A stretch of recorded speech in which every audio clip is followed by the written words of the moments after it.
Hello viewers, कैसे हैं आप? उम्मीद करता हूँ आप सब लोग ठीक ठाक होंगे, बाखैरियत होंगे।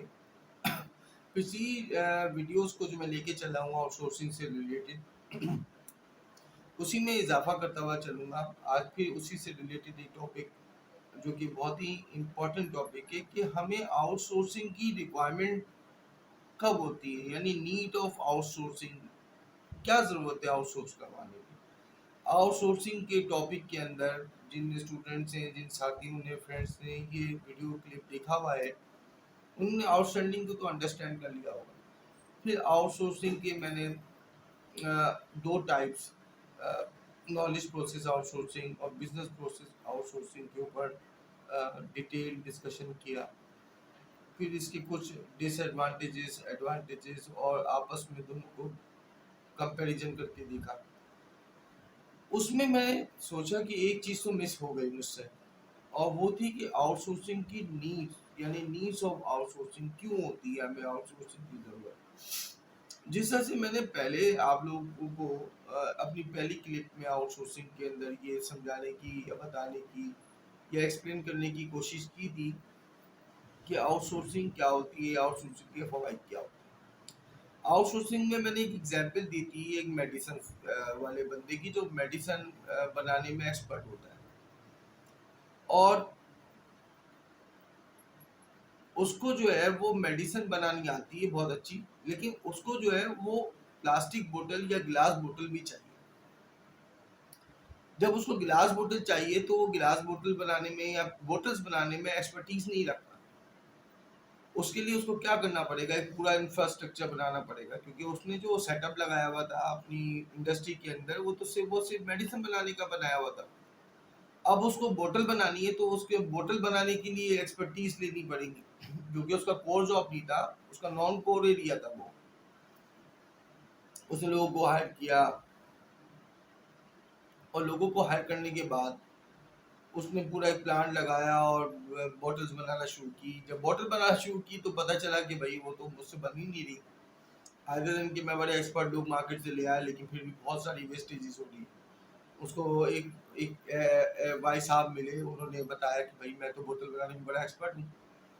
तो उन दोनों ने मिलकर आपस में कोलैबोरेशन किया और उसकी मेडिसिन चल निकली और उसको फायदा मिला। यानी पहला पॉइंट जो आपको इस एग्जाम्पल से पता चलता है वो ये कि आपकी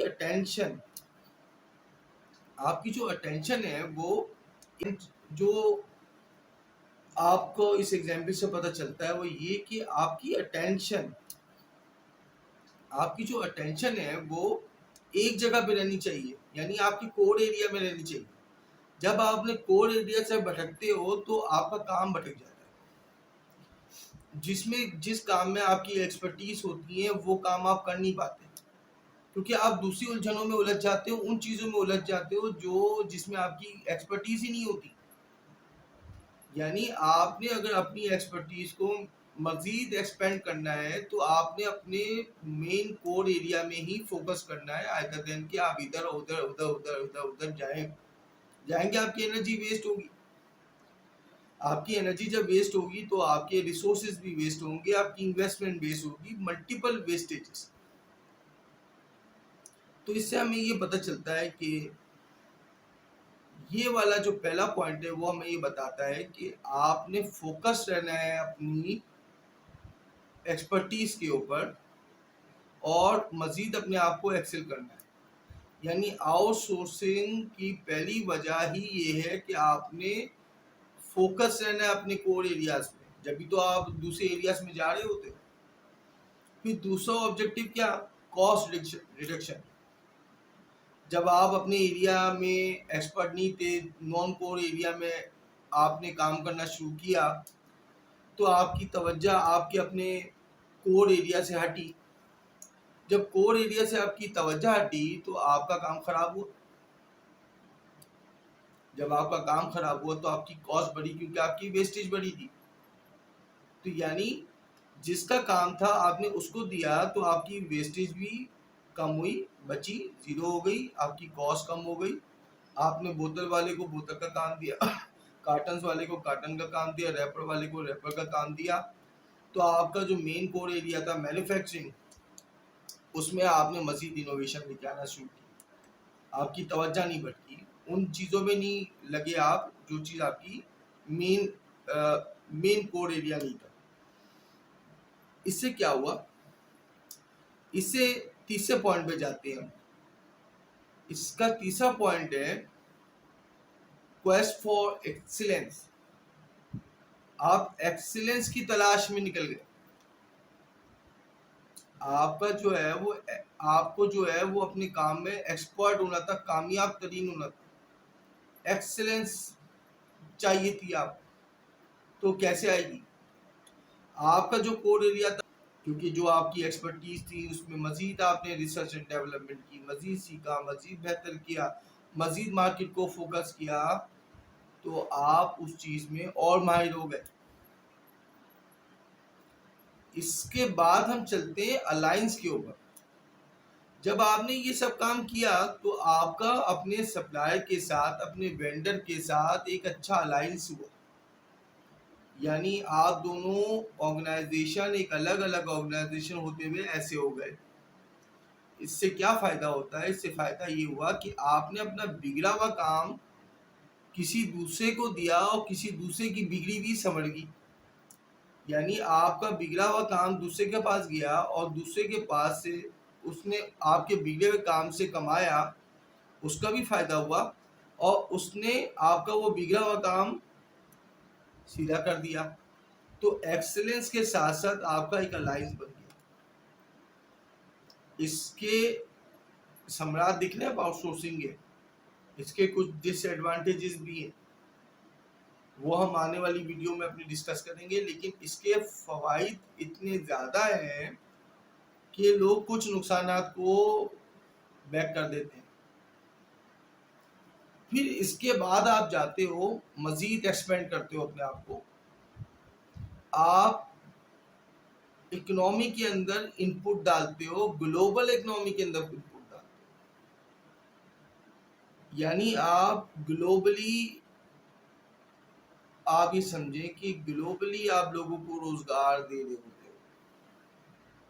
अब आप ये देखें कि आपके मुल्क की इकोनॉमी तो अच्छी हो जाएगी, क्योंकि अगर आप अंडर डेवलप कंट्री हैं, जैसे इंडिया की एग्जांपल ले लेते हैं, उसने अपने आईटी सेक्टर के ऊपर बहुत मेहनत की। आज पूरी दुनिया इंडिया के बने हुए सॉफ्टवेयर्स, इंडिया की आईटी से फ़ायदा उठा रही है।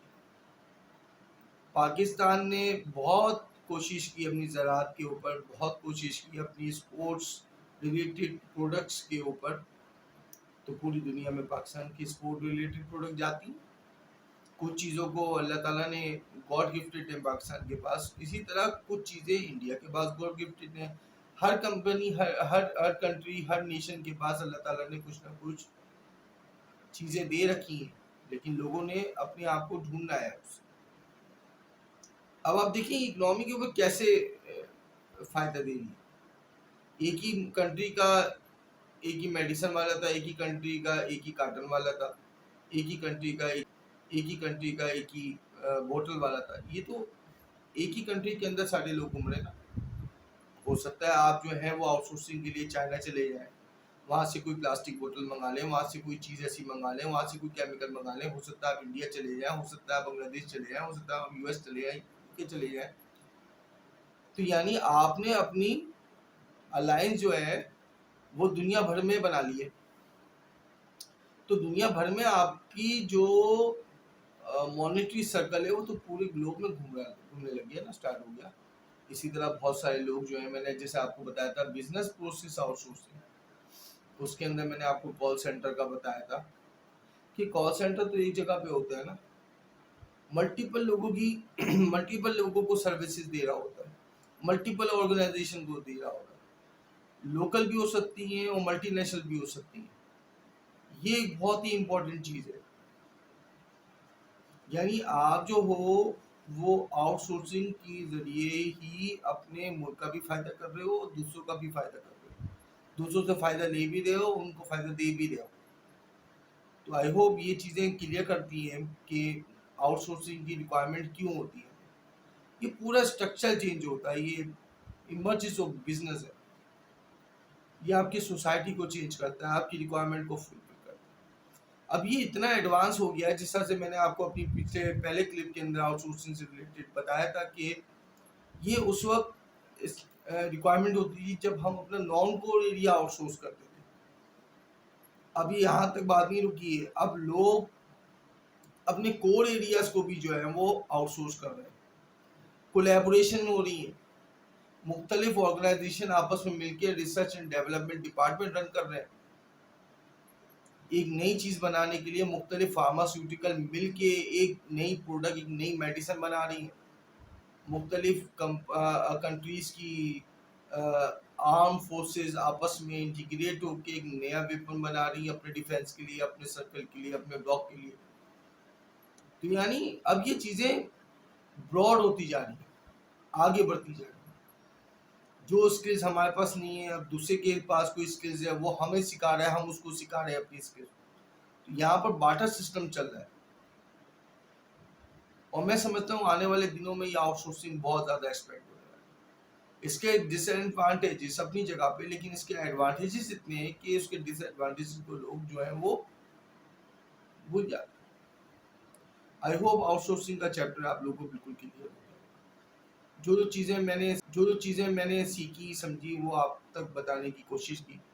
आप लोग को अच्छी भी लगी होंगी, आप लोगों ने कुछ ना कुछ समझने की कोशिश। अच्छा, कुछ चीज़ों में फंसते हैं ना, कोई पॉइंट मैं क्लियर नहीं कर पा रहा हूँ, तो आप उसको वहीं तक नहीं छोड़ दें, आप उसको रिसर्च करें, आप उसको मज़ीद पढ़ें, ताकि उससे रिलेटेड, उस सेक्शन से रिलेटेड आपका कॉन्सेप्ट क्लियर हो जाएगा। जब आपका कॉन्सेप्ट क्लियर हो जाएगा तो आप अपने छोटों को, अपने साथियों को बता सकेंगे, और वो मज़ीद एक्सेल कर सकेंगे उन चीज़ों में, अगर उससे रिलेट करते हैं। अगर रिलेट नहीं भी करते हैं तो कम से कम उनकी नॉलेज में तो इजाफा होगा। बहुत शुक्रिया, आज की वीडियो में आप लोगों ने बहुत कुछ सीखा होगा। इसी तरह अपना प्यार मोहब्बत जारी रखिएगा, लाइक और सब्सक्राइब लाजमी कीजिएगा। Thank you so much.